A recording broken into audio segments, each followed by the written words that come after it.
Do you find yourself constantly anxious or worried or afraid? If you do, you've got no one to blame but yourself. The way you spend your time, the people you spend your time with, will directly result what you spend your time thinking about.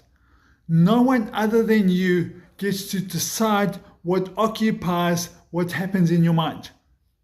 Listen to Psalm chapter 1. Blessed is the man who does not walk in the counsel of the wicked, nor stand in the way of sinners, nor sit in the seat of mockers. But, contrast, his delight is in the law of the Lord, and on his law he meditates day and night. He's like a tree planted by streams, plural, by streams of water, that yields its fruit in season. It's a fruitful tree.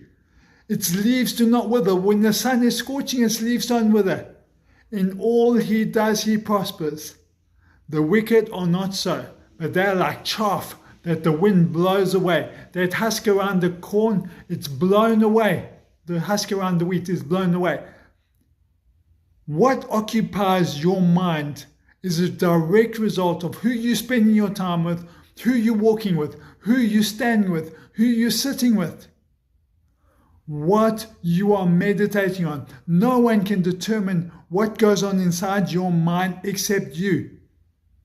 Like Gus, I've got a job. I don't have time to sit and meditate on God's word. Well, what does it mean to meditate on God's word? To meditate on God's word means to moan, to groan, to think about, to meditate, to imagine.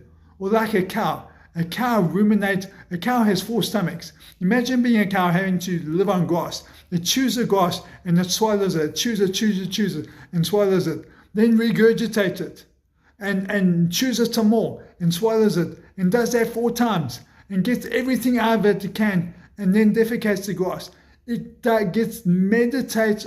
ruminates or meditates on the grass to get the most out of it.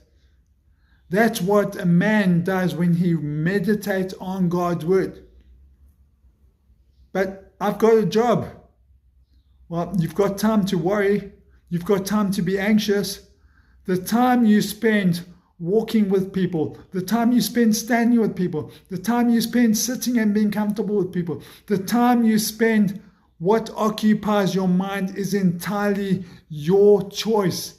You choose what occupies your mind. You choose who you spend your time with, which will ultimately also determine what occupies your mind. What you think about, what goes on in your mind, is entirely your choice.